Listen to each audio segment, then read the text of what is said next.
lekker van die hele storie was dat ek op so 'n hoë vlak 'n verskil vir ons land en vir ons mense kon maak. Die sê daarvan is dat 'n mens nou eers die ondervinding het met hoe jy dit beter kon gedoen het. Sure. Ja. Ja, vir my was dit van dag 1 af was dit 'n baie groot voorreg en wat lekker was is dat ek myself gebly het, dat ek in waarna ek geglo het, my beginsels bly hou het en hard moes veg om te bereik wat ons wou bereik. Maar goed dat verniet kom en wat maklik kom is nie altyd die beste goed in die lewe nie. So vir my, ek sal niks wil verander nie en ek sal ook nie die tyd wil teruggee nie. Sure. Coach, powerful. Coach, ek gaan nie vir coach nog lang hou nie. Ek weet jy het 'n paar ander afspraakjies vandag. Coach, ek wil net een ding vra vir coach.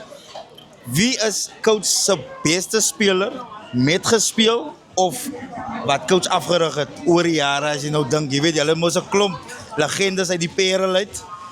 As coach miskien nou dink, miskien talent gewys of international player of local player.